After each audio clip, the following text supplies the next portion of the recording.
Hello mga ka-Uragon, good morning. Ito na naman po.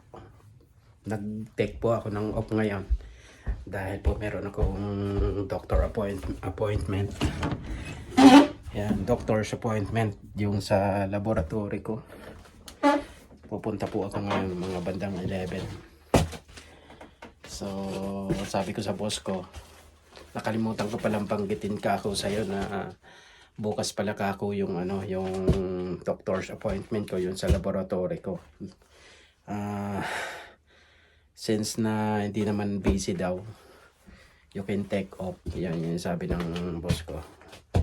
Yan, nakalimutan ko kasi banggitin sa kanya ng maaga para nataon na wala kaming gaanong loads or product. And guys, dumungaw ako sa likuran sa backdoor namin. Nakita ko na yung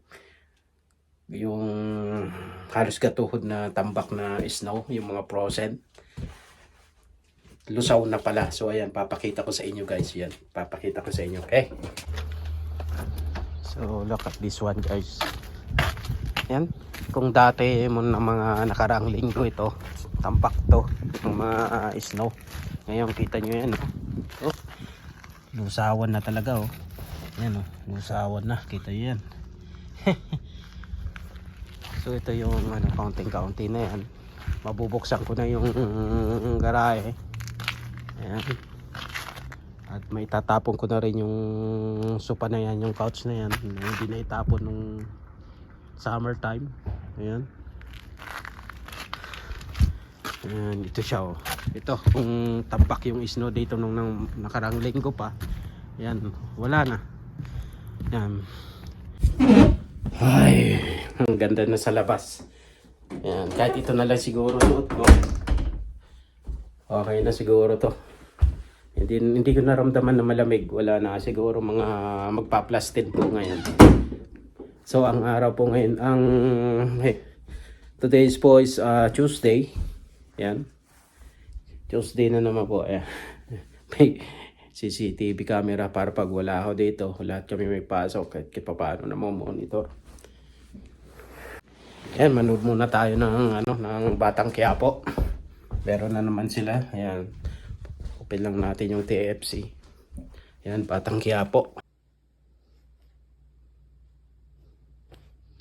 Yan, habang So, required sa akin ito. Yan. Ito. Kailangan kong mag-fasting. So, hindi ako kumain ako pagka uwi ko kahapon. Tapos, yun, may oras naman yun. Buti na lang hindi pa ako nagugutom. Kasi fasting required yun bago ko general yung sa Bloodworks. Yan. Yan, naglo-loading pa. Yan, manood muna tayo ng Batang Quiapo. Yan, Batang Quiapo guys. Yan.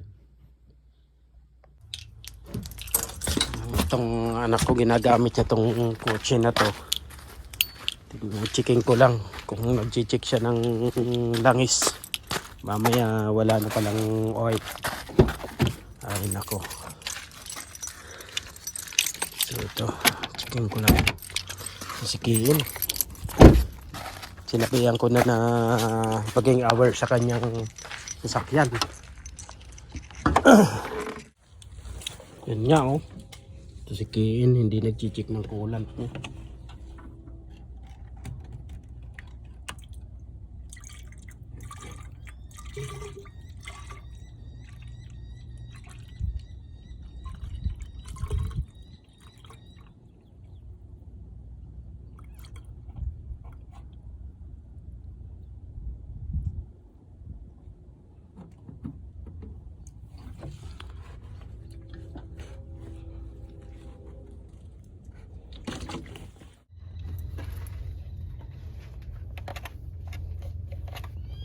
Opo. So ito yung langis niya. Ayan o.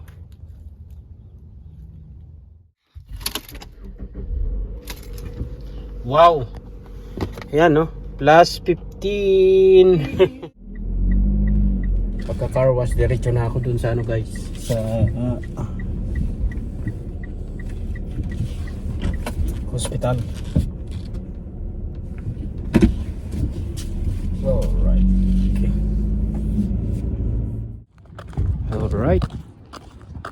Plus 15 po ngayon guys. Ang ganda ng so apat yung pinagpipilian ko guys. Ito iPhone 14 Pro Max. Ito iPhone 14 Plus.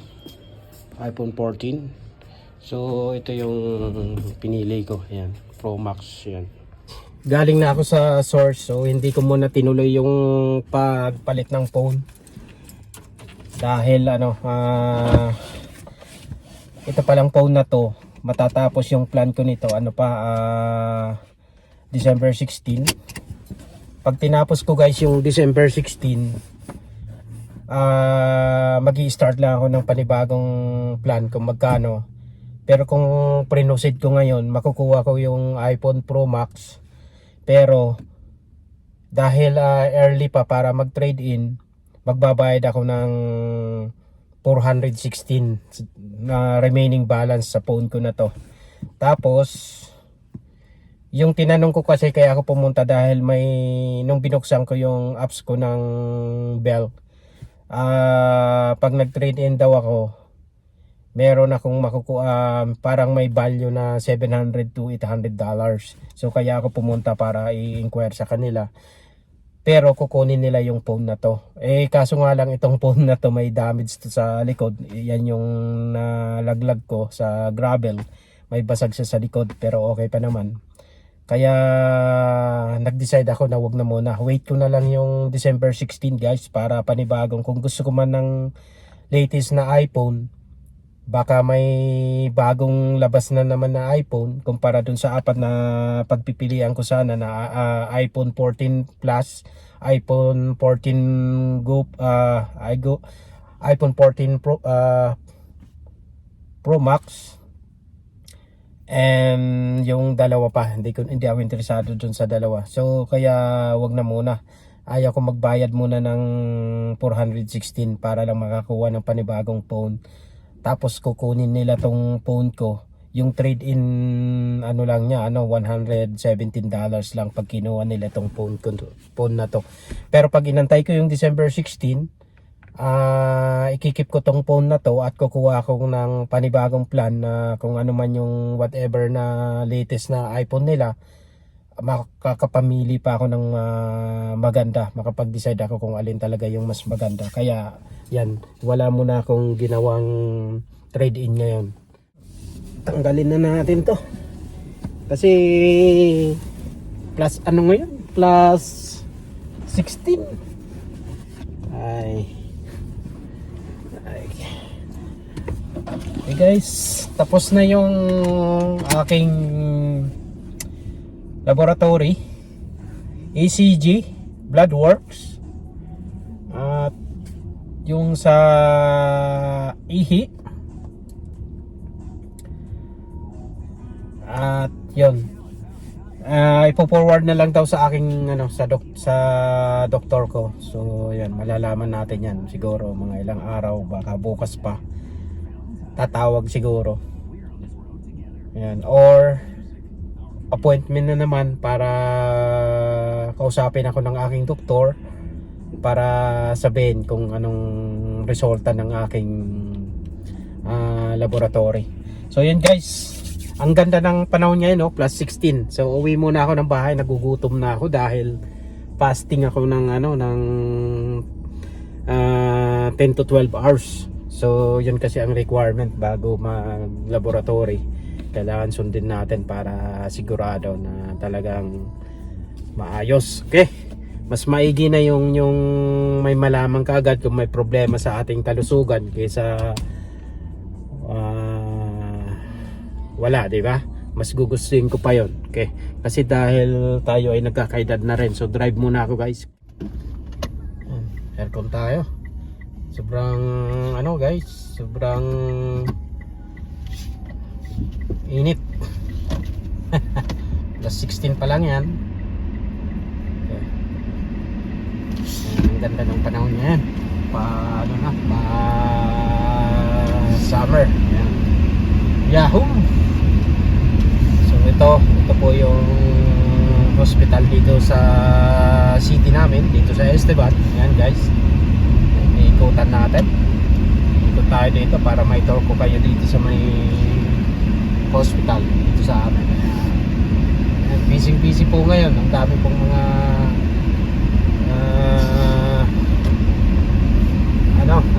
nagpapa-check up din or dito sa hospital guys. Yan.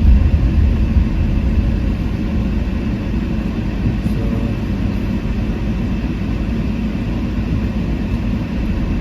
kita nyo naman po yan, punong-puno yung parking lot dito. Ayan. Ayan po. So ang ininix po natin yan pero sa ibang araw na lang itataon ko na lang pong day off ko. Ayan. Kasi yung next ko pong sinasabi ay para sa eye exam naman at para po yung sa mata na mabasag po yung aking reading glass. So yan. Oh, enjoy.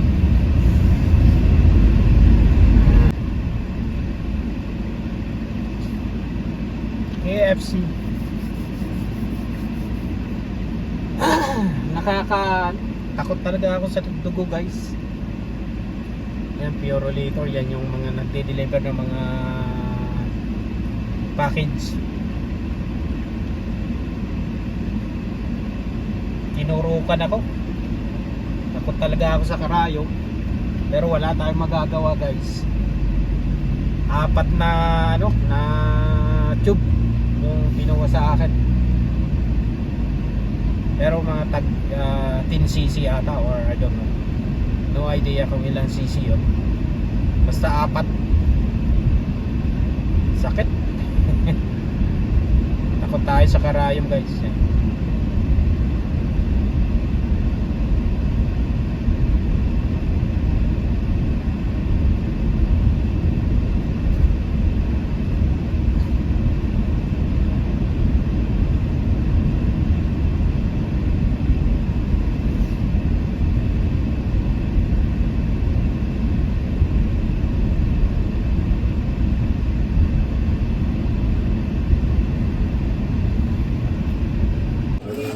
Alright, enjoy.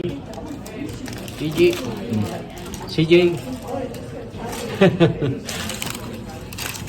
Nasa ANW kami. Alright, eating time, lunch time. What, CJ, Mama? ano sabi?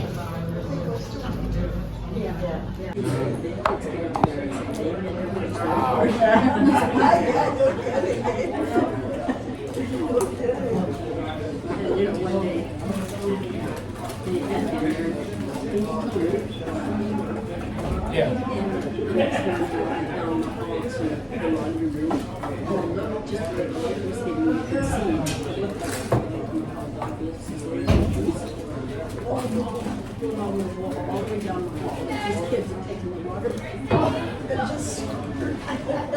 But anybody walking into the motel, it looked like a dog.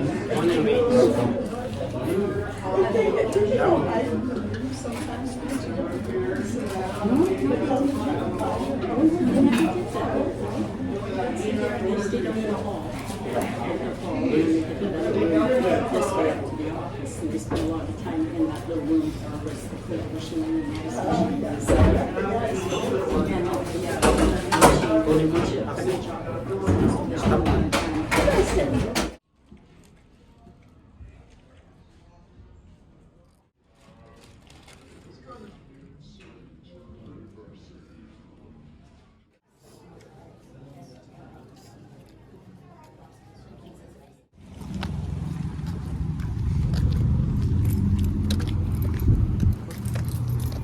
Ang lapit mo.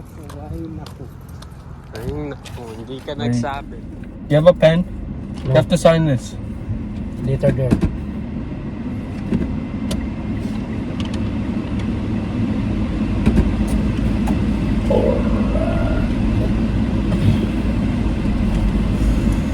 Okay, driving tayo. para pag-driveran natin tong senyorito. I don't know how to drive. Papunta kami ngayon sa SGI. SGI, Saskatchewan Government Insurance. At dahil kaka 15 years old lang ni Andre kahapon, magkakaroon na siya ng learner, yung license niya. So pupunta kami doon, bibigay lang niya yung kanyang form at bibigyan na siya ng driver license. So how long did you on your driving lesson, Andre, at the school? How long? Like driving or just lessons? Yeah, the lesson. 15 days. So 15 days lesson, and how many days on driving? Nothing. Nothing? Nothing. So just the lesson? We practice first and then we drive with her. But they let you to drive? No. No? No. Okay. So 15 days driving lesson. Eh, malapit lang guys yung SGI dito mula sa amin. Tayo, SGI. Okay. So ito.